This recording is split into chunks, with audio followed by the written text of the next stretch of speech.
Hello, everyone. Welcome back from the break. My name is Jamada. This is now the Jamada Show, brought to you by the NLC.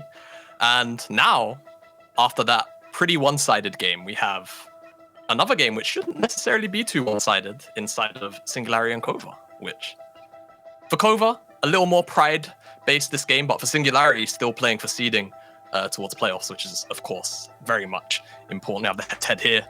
And, Singularity in most recent weeks, they've not been playing to the same kind of ceiling that they had, sort of coming into the first half of the split, whereas Kova, coming off the back of a very, they're playing a lot better, and they've obviously secured players for themselves. Like we said, Kova, this game, more or less pride. SNG, they want, better playoff seeding. And, I think I've had enough words said now. Trouble, scoundrel, welcome back to the desk. Hey, guys. I was enjoying that. I did tell you you were going to get your own time slot. You've got the big leagues now, Jamada. You're fully in charge. I don't know why they even hire me when you can just do the job. Okay, and mine together. We're into Champ Select, everybody. As you can see, already bans coming through, and of course, as you said, Group B kind of like already thrown up realistically in terms of playoff spots, but as you said, for Team Singularity, Kova can't really get anywhere else. This is purely for pride, but for Singularity, there is still seeding on the line, so a win here would be important. Yeah, and especially, I think for Singularity having such a strong start to the split, they want to at least finish out on a win. It obviously feels really great, and I mean, in general, top of the standings. If Fnatic somehow fumble to M&M, they can tie them. Obviously, Barrage will also play a Riddle later, so the remainder of the games for the top side of the group here and playoff seeding, very important. Waiting for our final bans to come through. Seraphine banned away. I mean, she's been a very heavy ban actually over the course of the games this week. Seraphine mid has been rather crazy. Hecarim and Graves trying to target Outlandish here. So real respect being thrown Outlandish's way by Team Singularity. Two champions that he has had some excellent performances on. And we'll wait to see what the final ban is here for Kova. I think for SNG that makes sense because whenever Outlandish seems to at least be having a half decent game, whether it's score or CS, Kova seemed to at least sort of play a little more to his tempo instead, and that's when they start to look a little stronger. I think Seraphine bans more consistent now that you have things like the Olaf and the Pantheon sort of removed from the meta almost entirely. And I like the center first pickup here. It's a very versatile champion at the moment. It sort of sets up for a lot of creative drafts too. So I think Singularity opening up very strong for Director. And it also allows you, if you want to go for Kai'Sa, Senna is doing fine into a Kai'Sa lane, so you can actually poke because you have shorter range on the Kai'Sa, so she's doing relatively okay in lane and relatively okay later on as her damage scales so highly with the souls and everything. So I do like the first pick right here. And if I'm not wrong, this is going to be the new Essence River Dustblade as well, and the Q's hurt so insanely much. I really like this because Senna plays you from such a very high range. It's really good to be able to match that, but what that tells me specifically for Kova is that Tiara is going to be out of lane 24/7. Yeah, the only issue I personally have, whilst yes, Tiara can open up from to roam, you're going to give over so much bottom lane priority just on the AD to AD matchup alone. They are going to pair it up with the Gragas in the immediate first round rotation. Obviously, Tatoe can take it up in the top side if he wants to. So SNG, they've still kind of got to blind most of their rotation here. I wouldn't be surprised to see Naughty pick up... Oh, I was actually going to say the Lilia, because he has learned it a lot, but he's actually going to go into the Skarner, which has seen a lot more popularity on this patch. You go sort of the phase rush and the chem tank, and you turn into one speedy Scorpion. I'll tell you that. Owing away with ridiculous amounts of movement speed, it can make you so hard to pin down. And Fury, also Azir, another champion which has been really popular on this patch. Just really safe blind all in all. Yeah, this is very textbook right here from Team Singularity. They just want a pretty good composition overall, and it rounds it up perfectly, right? Azir is priority god in the mid lane. Skarner wants... This is also what the Hecarim and the Graves were bound away from Outlandish, because Outlandish could dictate the pace of the game, and he will, because he just locked in the Kayn. Kayn, wow. Bloody hell, that's a Kayn. When was the last time we saw Kayn in competitive? I know Dardoch played it. I believe it was Dardoch in NA. No, it was played right now in the LCK. Was it yesterday? Oh, it could have been. I've not kept up with the LCK. It could have been. So, Kayn, I'm gonna take the floor here. I love this champion. He's very exciting to watch. Teams don't often pick him in competitive, but I think he's got a pretty interesting spot in this particular meta, depending on how SNG sort of round out their comp. We also have to see whether Outlandish wants to dive into the blue Kayn or the red Kayn. Obviously, you kind of have to react to what the enemy team composition's running. But if it is blue Kayn, you can be really obnoxious, kind of just walking through walls, just pretty much on a 5-second cooldown. You build a tier, you can just permanently poke through W damage, and then eventually you can just commit if you feel like you've actually got lethal range. So it's a very annoying champion to deal with, and not only that, Skarner can't really punish him in the early game, and he can definitely outpace him. So I've been hearing a lot of thoughts about the boots concerning Kayn and any type of jungle that's an assassin. And specifically against Skarner, I would really like to see Outlandish go for the tier 2 boots instantly. Your clear speed is so fast with them. You can travel around the map so fast. And remember, Skarner is a ganking jungler. He's going to try to farm his tier 6, and then he's going to be from lane to lane to lane, trying to terrorize the map. And Kayn with boots can very instantly shut down the Skarner because he can be so fast from one side of the map to the other, farming it all up at the same time. So I just really like the fact that Outlandish went with such an aggressive but yet so versatile pick.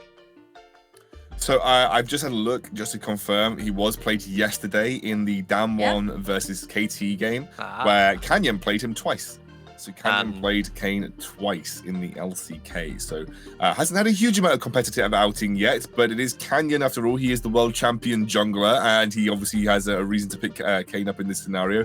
I saw some discussion on Twitter actually about this pick and how the fact that the popularity of Verdant has made Syndra a little bit weaker. Like her power spikes are a bit later. She is maybe not as powerful as she was before. So I've heard a lot of people kind of talking about Syndra as a potential, like maybe not being as strong as a pick as she was previously. I think the reason that Syndra is picked in general here is if you look at patterns from like last year as well, she was picked with a pick like sort of like Rek'Sai.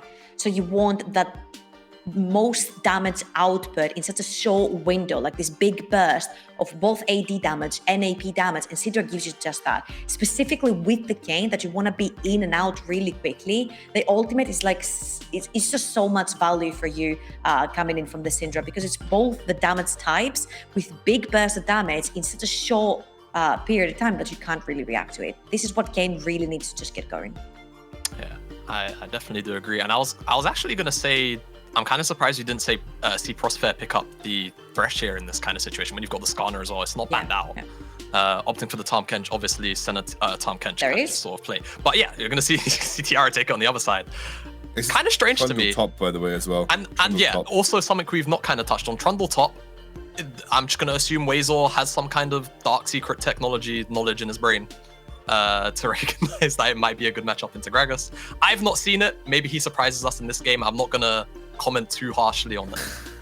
I actually talked to him. Sorry, I was going to say Trouble. I had a brief interview with him yesterday, and he did say, "I hate playing Gragas. If I can play AP Gragas, I'll play AP Gragas, but tank Gragas is just not my thing." This is not AP Gragas, a scoundrel. This is no. I know. I'm guessing it's because he thinks that tank Gragas obviously just stacks the resistances, and maybe Trundle can just take those away and make him easier to kill.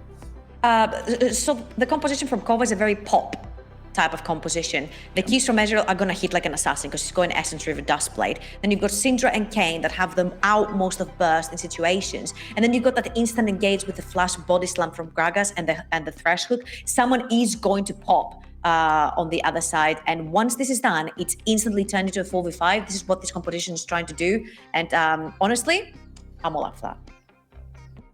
I mean, I feel like the Kayn might struggle a little bit until he gets form in this kind of game. Like, he's going to be fine as soon as he gets it. No, it's going to be tier 2 boots into zooming around the map.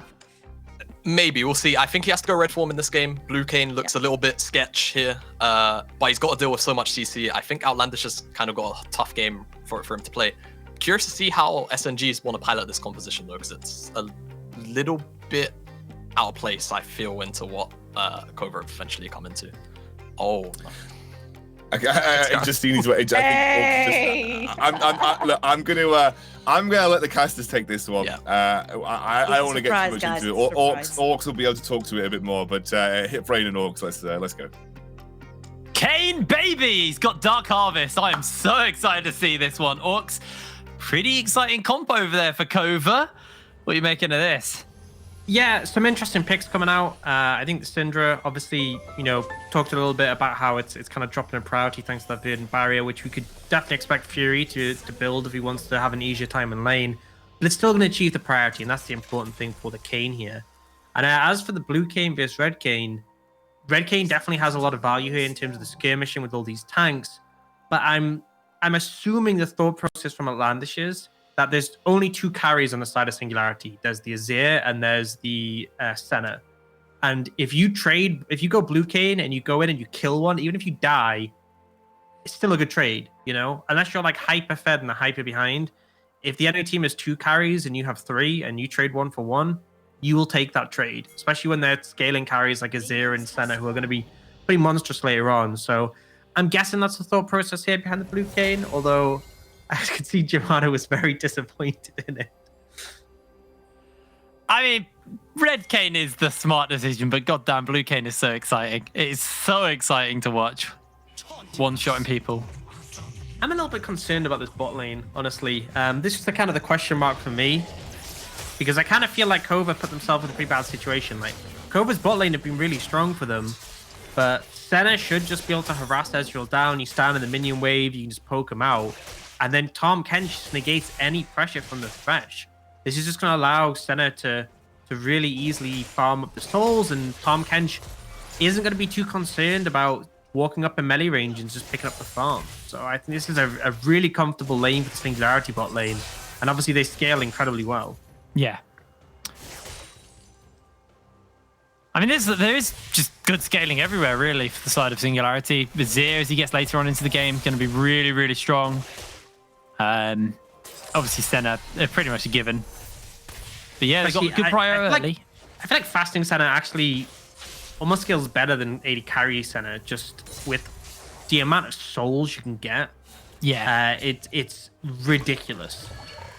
You just get so many more in the early game, and it sets you up just to transition really nicely into having ridiculous numbers, which we saw in the LEC from Reckless. Gets pretty scary. And particularly for champions like Syndra, if you're playing Syndra and you're getting outranged by an AD carry, like to the point where it's beyond the range of your stun, you're going to be having a bad time, all in all.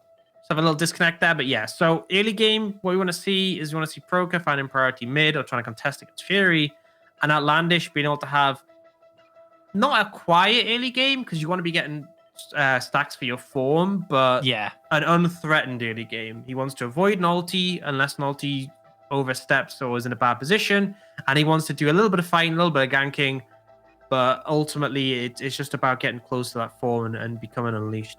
But if this is blue Kayn, which the runes would say, can only really gank bot and mid, really, if you want to get the blue souls built up. Otherwise, you have that. Is it 2.5 minutes you have to wait once you get one of them?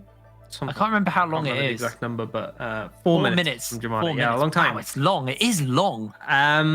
So I mean, you say that. I'm gonna say that I don't think Outlandish is gonna be too upset about only ganking with a bot, because I guarantee if you go into melee range of a Trundle, he is going to chomp your head off. You'll have no AD. You'll be tickling him. It would not be a good time. I don't think you want to opt into that 2v2 top lane. I think it's pretty doomed. Or even like just getting near the Trundle just seems very dangerous to me. So I think you leave that well alone. Tatty's going to be fine in that matchup. And you lean down towards the bot side of the map. Azir, a little bit tricky to gank, but you can harass him. Like, you don't have to kill him. Just cause issues, maybe be in a flash.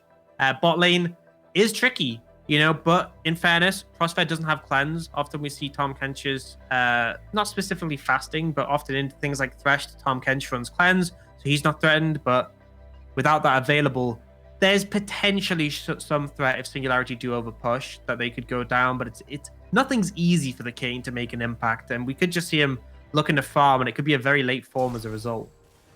Oh, back onto the Rift. Feels a little bit like the tournament realms having some issues today. A few disconnects here and there, but Fury now got the shove here in the mid lane for the moment. Proka actually been chunked out pretty heavily here. That's the thing with Azir. He's pretty good at contesting priority as well.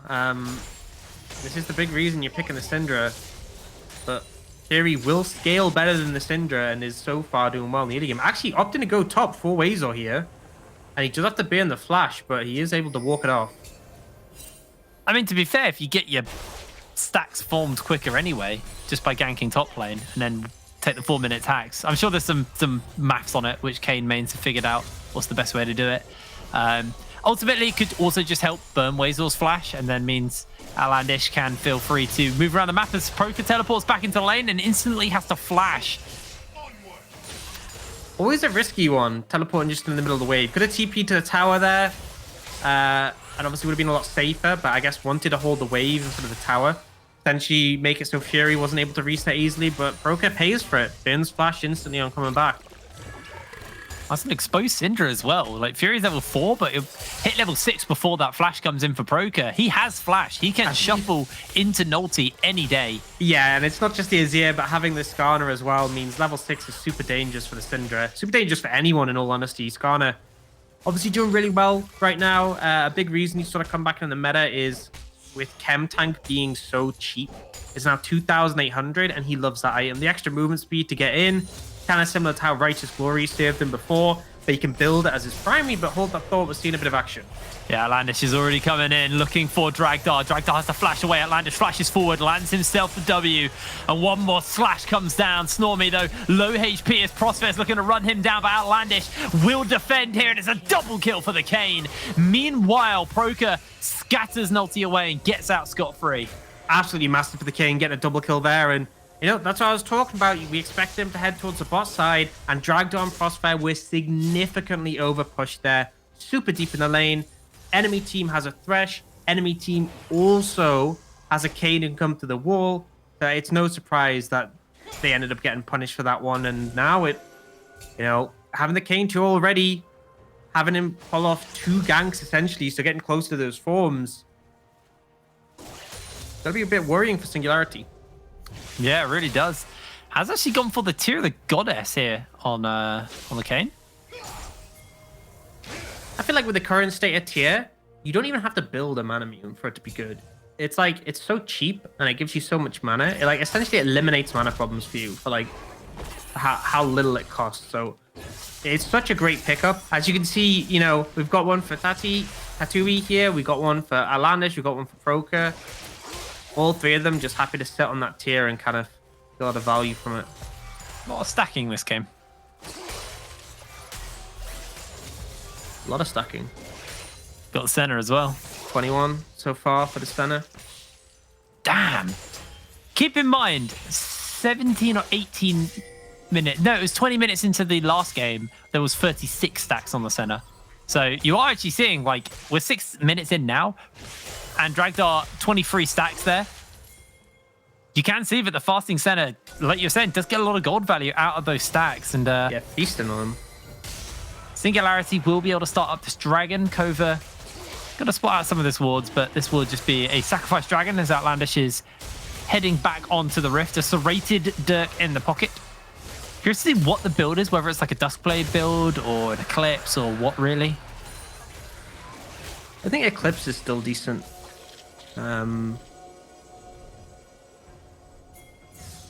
Prowlers is what Jamada's saying, and I know that he is a Kayn main, so I will take really Jamada's word for that. Game, honestly, just the Kayn aficionado himself. Unfortunately, he's on standby to give us all arcane facts that we need. You can see Proka, Flash to still, Nulti and Fury are hanging around in the vicinity trying to find something, but who's walking back? Flash ult here would just be devastating. I think Proka's aware of very far back, but yeah, that wave is just teasing him. It's like, what's the Shurima shuffle range? And standing just outside of that. Because if you miss that scat of the week, that's it. You're dead. You have no flash. It's going to be up fairly soon, but not yet. Like, you have to play so safe here. I like the respect. I like the fact that Proka backs away, doesn't overstep. I will say Proka has looked a little bit rough at times in Kova's games. So this is definitely an opportunity for him to step up. Is up in farm compared to Fury as well. Been solid so far. And actually, Fury has gone for that Verdant Barrier, unsurprisingly. So Proka is now going to do 0 damage. Interaction, laning, trading, fun. Do you still go for the Mercury Treads? See, it's kind of replaced the Mercury Treads. You don't really need them anymore, unless CC is a massive concern. There's a decent amount of CC on Kova, but realistically, if Azir gets caught by like a Thresh Hook, I don't think Mercury Treads are going to save you. you know. He probably just doomed anyway, so I expect it'll probably just be... Oh! Outlandish comes in, has the Umbral Trespass. The Railgun comes in for a light shield, and Tatooine actually now very low HP. Knockout comes in from the Blaze Reach as Nolte impales Outlandish back, and Tatooine gets the kill onto Wazor. You know what that is? That's What the is fourth that? diff. That's the fourth diff. Chara making their way up there, picks his third assist of the game. It's something we very often see. I think Prospect can hear you, mate. I think Prospect took that personally. As Snormy getting chased down. Burning hit the flash as he You know gets what? I'm going to ignited. reiterate it. Support diff. That was a missed Q from Prosper. It would have been a kill. And Snurmy managed to get out. Does lose a lot of farm, does lose plates. But on the other side of the map, Kova, they got a kill and they're going to be able to get this Herald as well. And it's something we talk about Chara a lot, is his ability to move around the map, pair up with his jungler to make an impact. And we're seeing that once more. And in fairness to Prosper, this is one of the downsides to that fasting Senna. You know, Senna doesn't want to be farming. She wants extra souls. Tom's the one who's farming, so it kind of locks you both into the lane.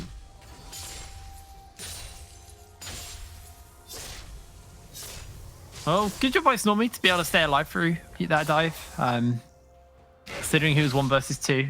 Did give up a plate, but, you know, holding your life is probably more important than a plate. As Tiara now going to rejoin Snormy here in this bot side. Slowly but surely.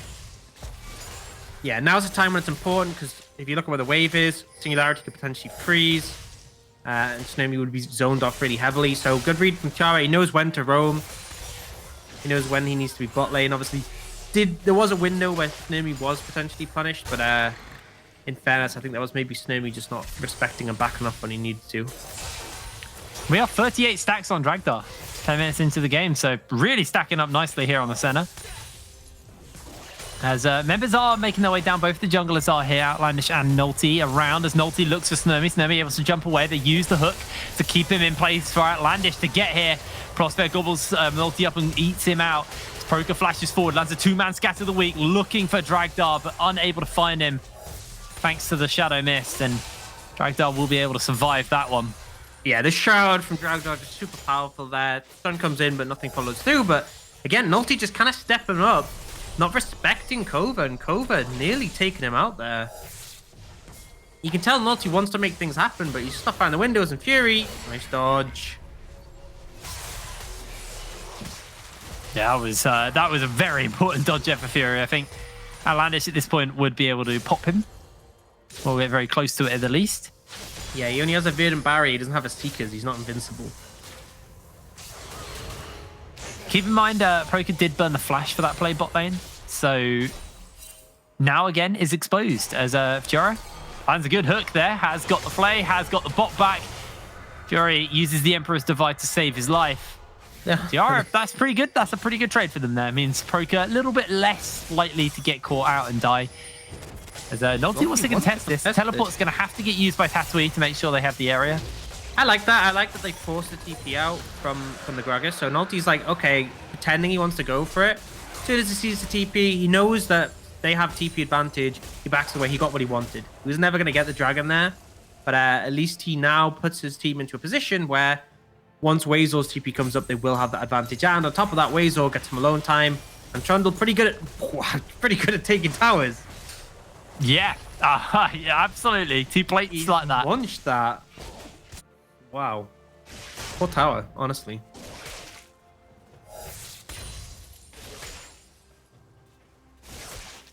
All right, let's take stock of where we are then. So, just about to tick into the 13-minute mark. Dragdar building towards that Kraken Slayer. Got the Noon Quiver, got the pickaxe. Snormy, on the other hand, Sheen double daggers. So wants to get the Essence Reaver finished up before you start the Duskblade. Mid laners, both running the Verdant Barrier. And no mythics other than that Stride Breaker on Wazor, which Wazor just picked up on this base, have been finished up yet. Outlandish is going to use the Rift Herald here in the mid lane, so Kova needs to continue the shove, otherwise that was maybe a little wasted as Nolte's making his way over.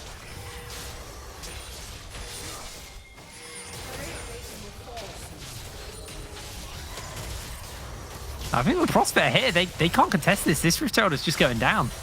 Yeah, I mean, eyes open again. Just really wasted Rift Herald altogether.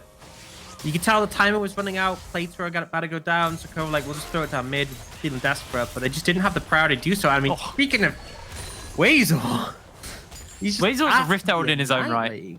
Yeah, I mean, I actually feel like instead of having a Rift Herald, we should just have a Trundle spawn. Does the job even better. What would be a good April Fool's skin for Herald?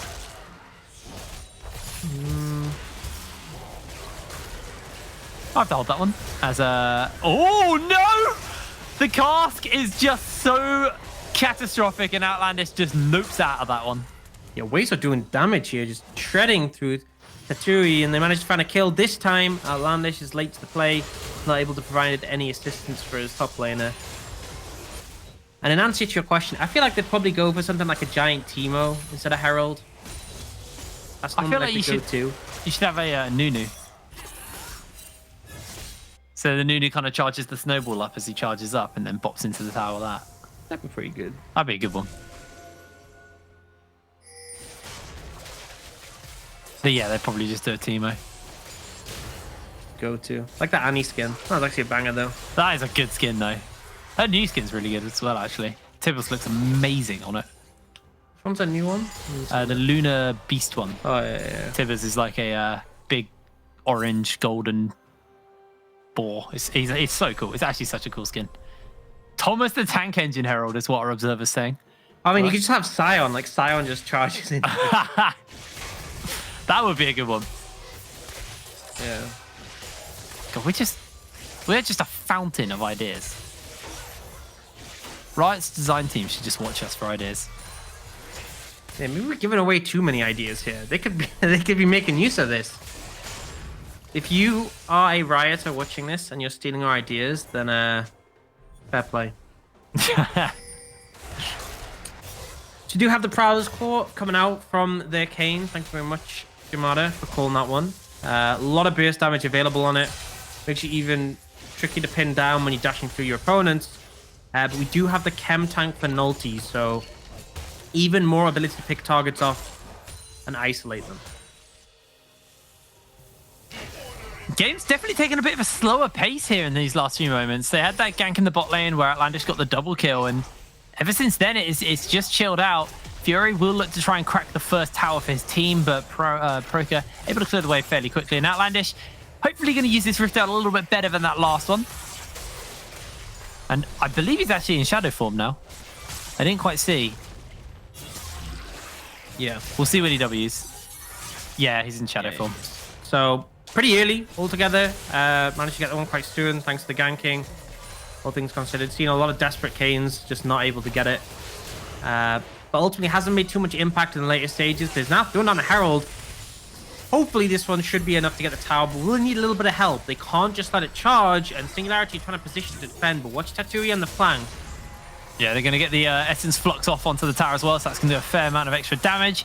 And I think Singularity have actually done what it takes to clear this and keep this tower going for the moment. Prosper makes sure so that Essence Flux isn't going to proc onto Nulty, even though he was pretty okay. He was pretty healthy. And this is a really heavy commit to this mid tower, and in the meantime, Fury just took bot tower on his own. Wazo took top tower on his own. You know, Kova got a lot of damage on the mid lane tower, but they didn't even get it, and they traded 0 for 2, essentially. So maybe not the best allocation from Kova, sacrificing their side lanes to apply pressure there. When realistically, they didn't actually get that more than just the Herald damage itself. But I guess after the first Herald, they were like, okay, we don't want a repeat of that. But they do pick up that dragon, so now 2 in the pocket, and Soul pretty far away for both teams at this state. As far as we look at the CS numbers, Tatui is down to Wazel, down a level as well. Jungle, there is a lead for Outlandish at the moment over Nulty. Bot lane, slightly skew-if, but Prospect has got roughly the same amount of farm as Snormy, actually up on him. So equal there as far as that goes, and you can kind of see the gold allocation right now. The only thing about the Fasting Center is you won't have the same amount of gold as the enemy AD carry. Your all your gold income is basically from these souls and from your sickle. So it's only 4,500 gold, so 1,500 down to Snormy. But Outlandish is looking to jump in. They get a good scatter the week off there. But Prosper is going to be able to eat Dragdar before he's caught. And Kova just going to brute force this mid lane. There should be enough here just to pick it up. They bring the side lanes in and manage to get it finally. And now they can just move back. Big wave coming in bot to catch. And there's nothing really on the map that Kova need to contest right now. They'll just keep their bot lane mid so they can defend the wave. And their solo lane is catch aside. So a good move from Kova to finally take that one down. And it does allow them to find a bit deeper mid priority. So when it comes to contesting things like the Baron, like the Dragon, do have that advantage. Singularity, with those resets coming in, I was trying to fish for something, but didn't really find anything yet. And then the Manamie now finished up for Outlandish. Gets 5 lethality on that as well because of his Paralysis Claw. So, lethality Manamie. Actually. I mean, that's one of the crazy things about Paralysis Claws. It gives so much lethality. Yeah, it really does. Outlandish, though, jumping in, looking to put that to use right now, but instantly stunned up. It caught out by the Impale. Can't get the Trespass off in time. And Hiara hooks a minion. The Railgun comes in, and Tatooine is shuffled back by Fury. Singularity, take out 3. It looks like they're going to call it there. So there's a massive overstep. I mean, they saw Singularity hanging about in their blue side jungle. Tatooine ran away because he saw an ulti there. And yeah, Outlandish goes for this play, gets CC chain for a really long time, gets popped, shutdown goes to Dragdar, and now they're just starting up the Baron. They have pretty high DPS on this with an Azir and the new attack speed Senna. That's only 2 to try and contest. Tiara now being chased off by Wazor. The Scatter of the Week does connect into the hook as well. They're doing a lot of damage as the Unleashed Power connects and they're flaying back. Baron gets secured as a shutdown's picked up for Proker. Yeah, not sure what Wazor was doing there. Didn't really need to be that far stepped up. And you don't have any MR to speak of to try and deal with the Syndra, so a little bit overzealous. But we see the replay here, so it's very hard to punish Dragdar here when there's the gobble from the Tom Kench. But you just overstep, Root comes out, and then there's the old shutdown comes in, and then this beautiful follow-up Wazor just assassinates Ezreal, essentially. And Tatooine's the one they find at the end, thanks to Streamer Shuffle. It just felt like the planning hadn't been done by Kova for that fight. It felt very forced, and then here, Wazor feels super overconfident, steps way too far forward. Maybe potentially didn't see Proker there, but Proker wasn't going to steal the Baron. It was very unlikely Proker would steal the Baron as long as Nulty knows what he's doing, and you kind of just gave away your Baron before that, and it's not the biggest deal, but it is something that Wazor could have paid good. We saw how good he is at taking towers. You have that Baron, but he could actually be threatening really heavily in the side lane. Outlandish maybe looking for Nulty here as we go to another pause screen as well. Here's what we're going to do while we're pausing. All right, It's going to show us how many souls Senna has. I don't think he can do that, actually. Can he not? I don't think you can interact with the camera while we're in a pause, unfortunately. That's tragic. You don't even click on them and see that. Oh, I can tell you this much. Outlandish has 4 Dark Harvest stacks. There you go. Well, yeah, not getting a ton of value from that as of yet. 124 damage. Not feeling that. We look like the pause ended for a moment, but it has undone. So Dragdar, actually, we should be able to click on Dragdar now. Let's see how many stacks he's on.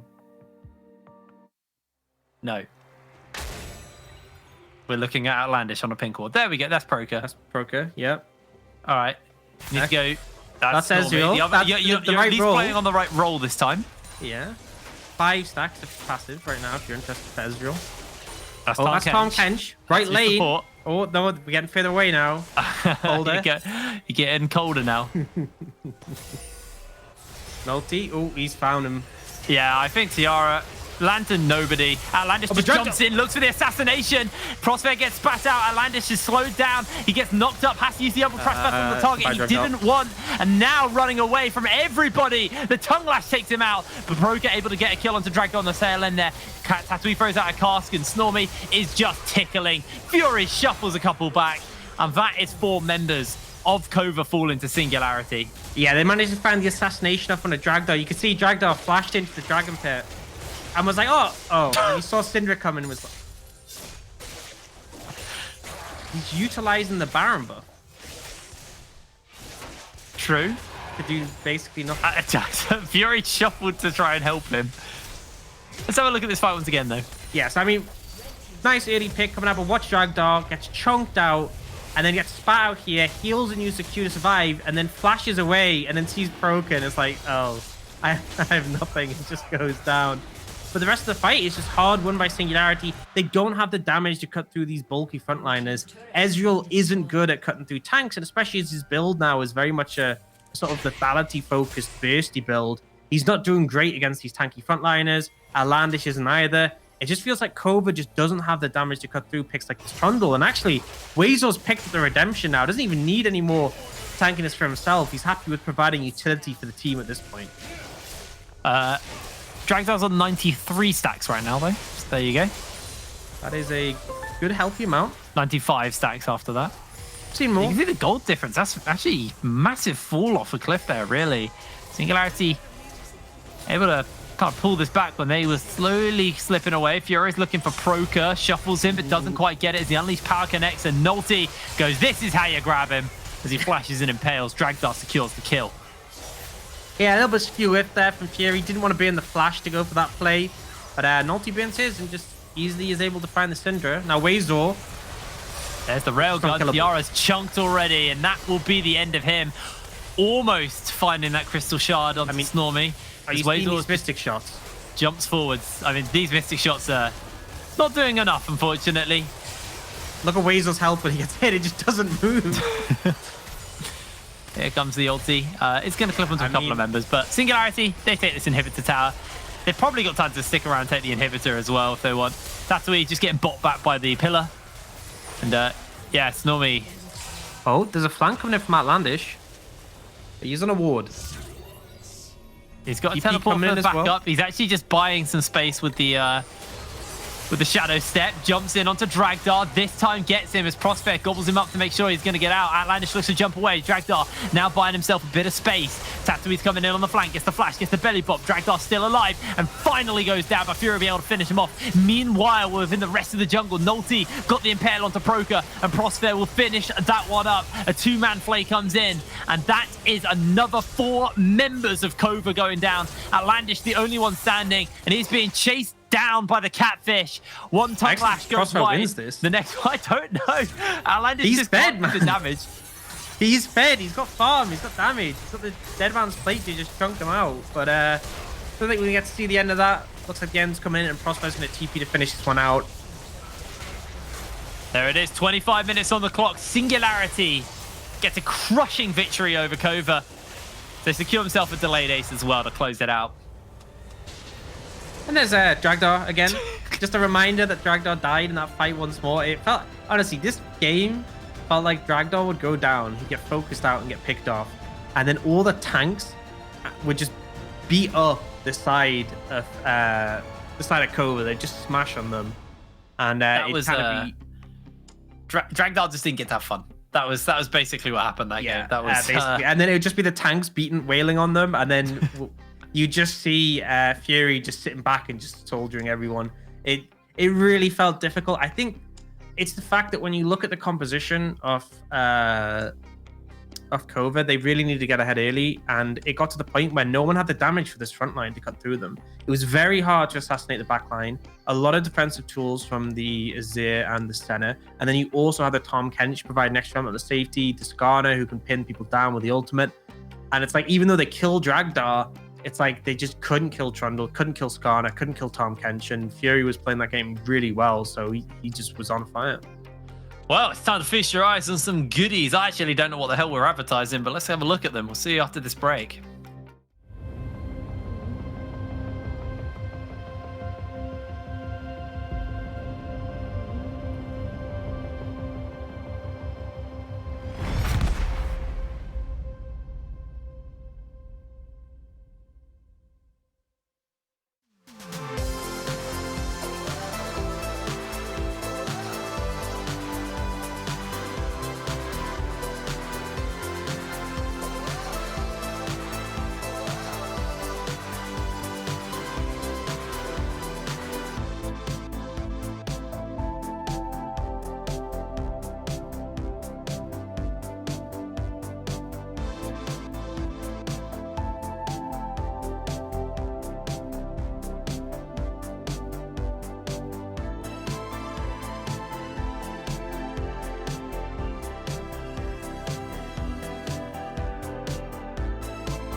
Well, Singularity absolutely stomped that game. That was a very one-sided affair this time round. Kova did not get their foot in the door. Yeah, it was like the Kane got the double kill at the start, and then the game went into a complete still motion. Nothing was happening.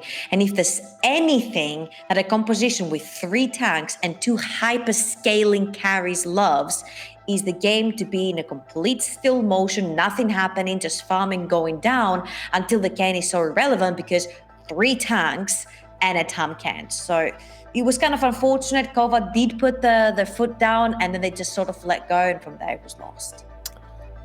Yeah, it felt a little that way, Trouble. I've actually got the assistant coach of Singularity here to chat. I'm going to see if I get your name right. Is it Kiao? Yes, Kara is fine. Kara's fine. Kiao, okay, right. Well, I'm happy about that because I'm notorious for butchering names. Kiao, welcome to the stream. Congratulations again for Singularity. A really impressive split from you guys. Obviously, it's always sort of tough to go up against sort of academy teams and have a good split, but you guys have really crushed it this season. 7-3 is the way that you ended.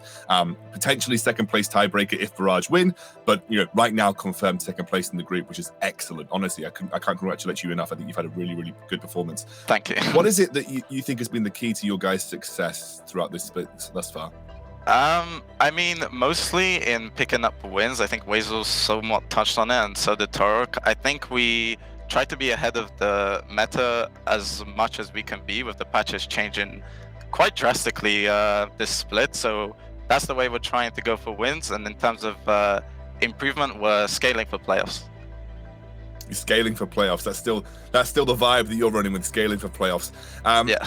In terms of playoffs, are there any teams that you've kind of looked into that you think potentially you're a bit more scared of, especially Group A side of things? Because obviously you faced everyone from Group B, but there are any teams from Group A, obviously BTXL aside, maybe, any other teams from Group A that you think, you're paying special attention to going into playoffs?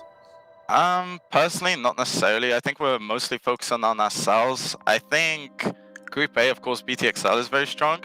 I think Barrage and Fnatic are stronger than most teams in Group A. So I don't necessarily feel scared to play against most teams in Group A. Obviously, of course, BTXL is still BTXL, but I think even against them we can perform decently.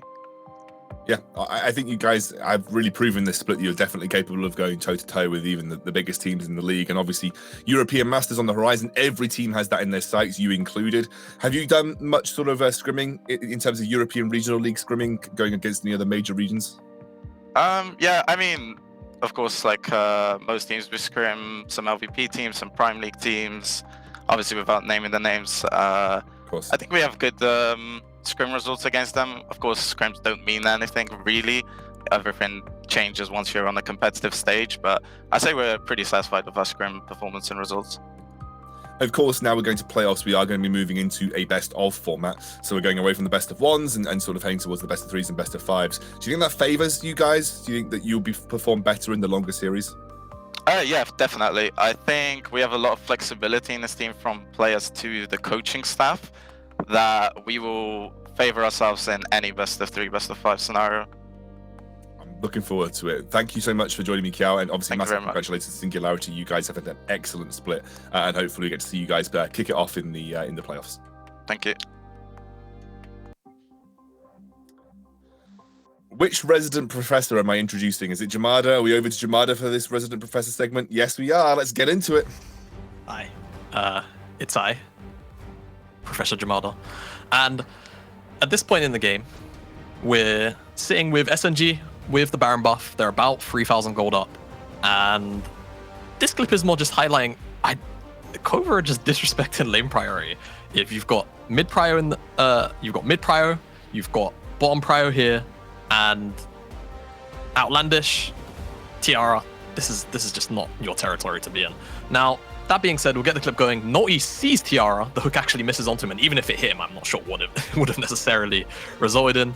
Naughty says that's illegal, brings him back into the rest of the team, and Outlandish actually spots out Dragdar on this ward, and he attempts to make the assassination pit onto Dragdar. Now, he definitely can. He has the damage for it, But unfortunately, what you're going to see for him here is Prosper's really on the ball. Even though he's looking forward towards Tiara, he also has his eyes on Dragdar at the same time. He's about to get hopped onto, immediately flash devours. And over here, Tiara's already gone. There is no longer a support for Kova. Snurby's in an awkward position because now he's being TP'd on back here. And Proka has to approach the fight behind everybody else. He doesn't have a front line to really work with, so he's going to have to eventually walk into SNG, which is not necessarily too ideal for him.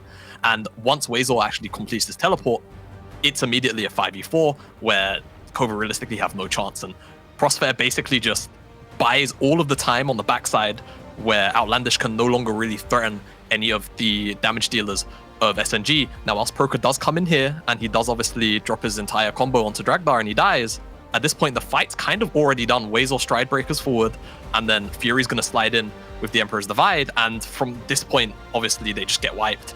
And it opens up the map hugely for SNG to effectively snowball massively off this Baron buff. And it just comes off the back of Kova, the jungle and support. I would say not respecting lane priority, but they're just in Narnia, to be honest.